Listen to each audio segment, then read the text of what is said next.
Le fer aiguise le fer et si un homme aiguise un autre, ça c'est la parole qui nous est donnée dans Proverbe. Je veux juste vous rappeler ici qu'on donne souvent des types d'amis aux personnes qui sont dans notre environnement sans nécessairement qu'ils le méritent. Je ne sais pas pourquoi tu appelles ton collègue de travail ami juste parce qu'il est trop nice. Je ne sais pas pourquoi tu appelles ta voisine, oh c'est mon ami parce que vous partagez les mêmes champs d'intérêt. C'est quoi exactement qu'un ami est censé faire dans ta vie? C'est quoi qu'il est censé t'apporter? Aujourd'hui, on va le voir ensemble et je vais vous décortiquer ça dans cette vidéo. What's up guys, welcome back to ma chaîne. Mon nom est Stella Adwini. Pour ceux qui me connaissent pas encore, je fais des vidéos de self-développement, de développement de soi et je pousse les gens à vraiment atteindre leur plein potentiel. Ma communauté, comme j'aime bien le dire, ce sont les femmes. Donc si tu es une femme entre 18 et fin trentaine qui essaie de se motiver, atteindre son objectif, c'est vraiment la place pour toi. Je te pousse à vraiment t'abonner, à partager et aussi à commenter pour me laisser savoir qu'est-ce que tu en penses. Bien sûr, ici, on ne discrimine pas, on ne ferme pas la porte aux hommes. Donc, si vous voulez aussi, si tu es un homme, un adolescent, bref, si tu veux t'abonner, tu es libre de le faire, commenter, partager aussi. J'aime bien prendre l'exemple de la bulle. Donc, on imagine que tu habites dans une bulle avec les personnes qui t'accompagnent, donc ton environnement, les personnes que tu appelles amis. Donc, vous êtes ensemble dans cette bulle en plastique et toutes les actions que ces personnes font ont un direct impact sur toi. C'est-à-dire que si cette personne-là fait X, toi aussi tu fais la même chose. Si une autre personne fait A, toi aussi tu fais la même chose. Cet exemple est vraiment juste pour vous montrer que les actions des gens qui constituent notre bulle dans la vraie vie, notre bulle, notre environnement ont un direct impact sur nos comportements à nous. Que tu le veuilles ou non, que tu t'en rends compte ou non, non, c'est pas vrai. Mais oui, c'est vrai. Lorsque une personne qui fait partie de ta bulle, de ton cercle privé, fait une action, plusieurs actions, etc., ça a un impact directement sur toi. Ça t'influence aussi. Donc, logiquement, tu veux faire attention à qui tu laisses entrer dans ton cercle. La Bible nous dit les mauvaises compagnies corrompent les bonnes mœurs. C'est pour nous dire que lorsque tu fais les choses, tu te rends compte que ce n'était même pas ta personnalité avant. Tu te rends compte que avant, je n'aimais même pas tant sortir au club. Mais depuis que j'ai laissé cette personne rentrer dans ma vie, je suis H24 en train d'être dehors, en train de sauter partout au club, alors que je ne faisais même pas ça avant. Lorsque tu te rends compte que avant, j'avais pas ce problème-là, je critiquais pas autant, je gossipais pas autant, mais depuis que cette fille est rentrée dans ma vie, j'arrête pas de critiquer tout, n'importe quoi, n'importe qui. Avant, je savais que je n'étais pas une fille jalouse, mais depuis que cette personne-là est rentrée dans ma vie, j'arrête pas d'exprimer de la jalousie, j'arrête pas d'exprimer de la haine, j'arrête pas d'exprimer la méchanceté envers les gens. Mais pourquoi? Je comprends pas.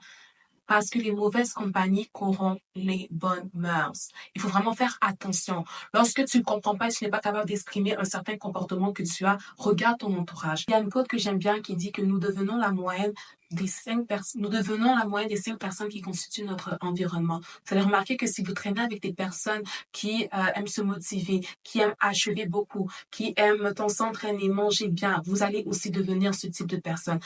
Aussi, le contraire arrive. Si vous traînez avec des personnes qui sortent tout le temps, des personnes qui n'ont pas beaucoup à donner pour leur projet, mais qui donnent beaucoup de leur temps aux choses qui sont banales, aux sorties dehors, à l'alcool, à la drogue, vous allez aussi devenir ce type de personne-là. Mais après ça, on se demande, mais c'est quoi exactement un ami, Stella? C'est quoi exactement ce qu'un ami est censé faire? Un ami est censé te reprendre dans ce que tu tombes. Un ami est censé te donner tes 4 vérités lorsque tu fais une erreur, lorsque tu as fait de quelque chose qui n'est pas bien. Un ami n'est pas censé essayer de combler, de flatter ton ego, mais un ami est censé te dire que ce que tu viens de faire, c'est pas une bonne chose. Arrête ça tout de suite. Un ami est censé prendre ton succès comme le sien. Un ami est censé vouloir améliorer la version de ta personne. Un ami, c'est cette personne-là qui prie à 3 heures du matin pour toi parce que tu lui as dit que ça n'allait pas bien. Un ami, c'est pour ces personnes-là qui prient pour toi lorsque tu as un combat spirituel, lorsqu'il y a des choses qui ne se passent pas bien dans ta vie. Un ami, c'est quelqu'un qui prend ton fardeau, qui le met sur ses épaules et qui se dit, allons-y, peu importe ce qui va arriver, je suis avec toi. Un ami, c'est cette personne-là qui te motive, qui veut te voir grandir, qui essaie de t'élever. Donc non, cette personne-là qui répond à tes stories 2, 3 fois, qui te dit, waouh, tu es tellement jolie, oh waouh, bro, t'as trop d'être ça, c'est trop bien. Ce n'est pas ton ami. C'est une connaissance, c'est quelqu'un qui a donné 2, 3 commentaires, qui t'a flatté, avance. Ce collègue de travail que vous partagez peut-être les mêmes intérêts, mais ça s'arrête là, ce n'est pas ton ami. Et c'est pas quelque chose de méchant. J'ose croire que les personnes qui constituent notre environnement sont divisées par catégorie. Moi, j'aime bien les classer en 3 catégories. Catégorie connaissance, catégorie amitié, catégorie relation banale, relation bien basique. Et la 3e catégorie, c'est vraiment mon cercle privé. Et laisse-moi vous dire que dans mon cercle privé, il y a peut-être pas 10 personnes. Connaissance, il y en a beaucoup. Relations banales, relations basiques, il y en a aussi quand même pas mal. Et le cercle privé, c'est au minimum moins de 10 personnes. Je crois. Je pourrais même pas les compter sur mes doigts parce qu'il y en a pas beaucoup. Parce que ces personnes-là, ce sont des personnes qui, comme j'ai dit, veulent me voir réussir, veulent m'élever. Des personnes qui n'auront pas peur de me dire, Stella, I listen and I judge you because what going on? What did you do, girl? Like, allô, are you crazy? Ce sont ce genre de personnes-là qui vont vraiment me dire mes 4 vérités, même lorsque je ne veux pas les entendre. Ces personnes-là qui vont me dire, Stella, est-ce que t'as lu ta Bible aujourd'hui? On n'en parle pas. Est-ce que tu as prié aujourd'hui? T'as dit que t'allais prier 2 fois par jour. Est-ce que tu l'as fait? On aime vraiment, nous les humains, notre génération surtout, on aime vraiment être avec ces amis-là qui disent, ah, c'est pas grave, t'as pas prié aujourd'hui, c'est pas grave, laisse, Dieu t'aime comme, il voit ton cœur, il voit ton cœur. Je suis vraiment désolée, mais ces personnes-là ne veulent pas voir ton best interest. Parce que les personnes qui veulent voir le meilleur de toi-même, qui veulent voir la meilleure version de toi-même, vont te pousser à aller avec les choses que tu ne veux pas faire. Tu as dit que tu allais t'entraîner. Sorry, but on est déjà fin janvier, on n'a pas vu ton orteil dans un gym. You know? Mais non, nous, on aime bien se tourner vers des personnes qui essaient de flatter notre ego, des personnes qui essaient de nous dire, listen, c'est pas grave, c'est pas grave. Le gym est toujours ouvert. Que tu sois en janvier ou en avril, ça ne change rien, tu iras quand même. T'inquiète. Take it easy, take it easy. Ces personnes-là ne sont pas tes amis, je suis vraiment désolée. Et qu'est-ce qu'on fait lorsqu'on se rend compte qu'il y a des personnes qu'on doit enlever de notre cercle privé? Je suis vraiment désolée, mais pas besoin d'emballer l'affaire, d'essayer de...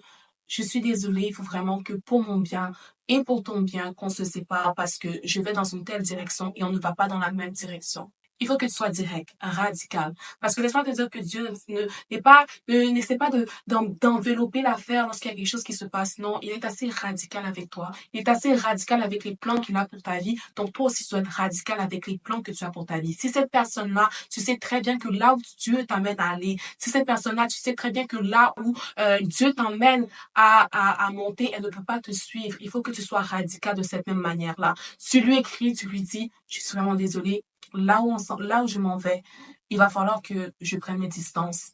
Bien à toi, prends soin de toi. Et si ces personnes n'essaient pas de comprendre, tu bloques. Bon, je vais pas dire quoi faire maintenant. Je suis vraiment désolée, je vais pas gâcher les amitiés des gens. Mais tout ce que je veux dire vraiment, c'est qu'il faut que tu sois assez radical avec les décisions que tu prends. Moi, avant, j'étais vraiment ce genre de personne-là que non, je veux pas être méchante. Non, je veux pas lui briser le cœur. Ok. Très bien. Mais après ça, j'étais la même personne-là qui allait voir Jésus, qui allait voir Dieu pour lui dire, mais Seigneur, pourquoi ça m'arrive à moi? Pourquoi elle? Pourquoi si? Pourquoi elle me fait ça? Alors que quand tu as demandé de fermer la porte à cette personne-là il y a 2, 3 mois, tu voulais pas être méchante. Mais lorsqu'elle te fait quelque chose maintenant à tort, tu reviens pleurer à la même personne qui t'a déjà dit quoi faire. You know what's up. You know what's up. Je sais qu'en 2025, tu veux vraiment devenir cette personne-là. Ça fait trop longtemps que tu traînes ton avancement, tu traînes ton élévation parce que tu dois te rendre à un certain niveau dans ta vie. Et il y a des personnes qui ne peuvent malheureusement pas suivre. Il y a des personnes qui t'attirent dans une autre direction et Dieu veut t'emmener là-bas. Ça ne peut pas fonctionner. C'est comme si vous étiez dans un kayak et l'autre rame vers le sud et toi tu rames vers le nord. Est-ce que vous avez avancé quelque part? Non. Alors c'est pour ça que cette vidéo-là est vraiment pour te motiver et pour t'exhorter à regarder dans ton cercle privé, à regarder les gens qui t'entourent et à te demander, est-ce que ces personnes-là, là où Dieu m'appelle, est-ce que je me vois là avec ces personnes-là? Est-ce que ces personnes-là vont comprendre mon appel? Est-ce que ces personnes-là vont comprendre qu'est-ce que je suis amenée à faire? Est-ce qu'elles vont me motiver? Est-ce qu'elles vont m'élever? Est-ce que ces personnes-là sont capables de me dire là où j'ai fauté ou elles n'arrivent pas à me regarder en face et elles essaient toujours de tourner autour du pot, de flatter mon ego? Est-ce que ces personnes-là sont les personnes avec lesquelles je dois avancer? Si la réponse est non, you know what's up. You know what to do. N'oublie pas que le fer forge le fer et c'est comme ça qu'un homme aiguise un autre. Il faut que ton ami t'aiguise. Il faut que ton ami essaie de toujours mettre des valeurs en toi, essaie de te forger et vice versa. On parle beaucoup de l'amitié, qu'est-ce que l'autre peut nous donner, mais il faut pas oublier que toi aussi tu dois donner à l'autre. Qu'est-ce que tu donnes à ton ami? Est-ce que tu pries pour lui? Est-ce que tu veux le voir réussir? Est-ce que tu essaies de développer son caractère? Est-ce que tu lui donnes des conseils? C'est toutes ces affaires-là aussi qui forgent une amitié, qui constituent une amitié. C'est la fin de ma vidéo, guys. Je vous remercie de m'avoir écouté. Encore une fois, n'hésitez pas à me laisser savoir qu'est-ce que vous en pensez, commentez, partagez autour de vous. Peut-être que ça peut bénéficier à certaines personnes qui ne me suivent pas. Donc, c'est pas mal ça. Je vous dis à la prochaine.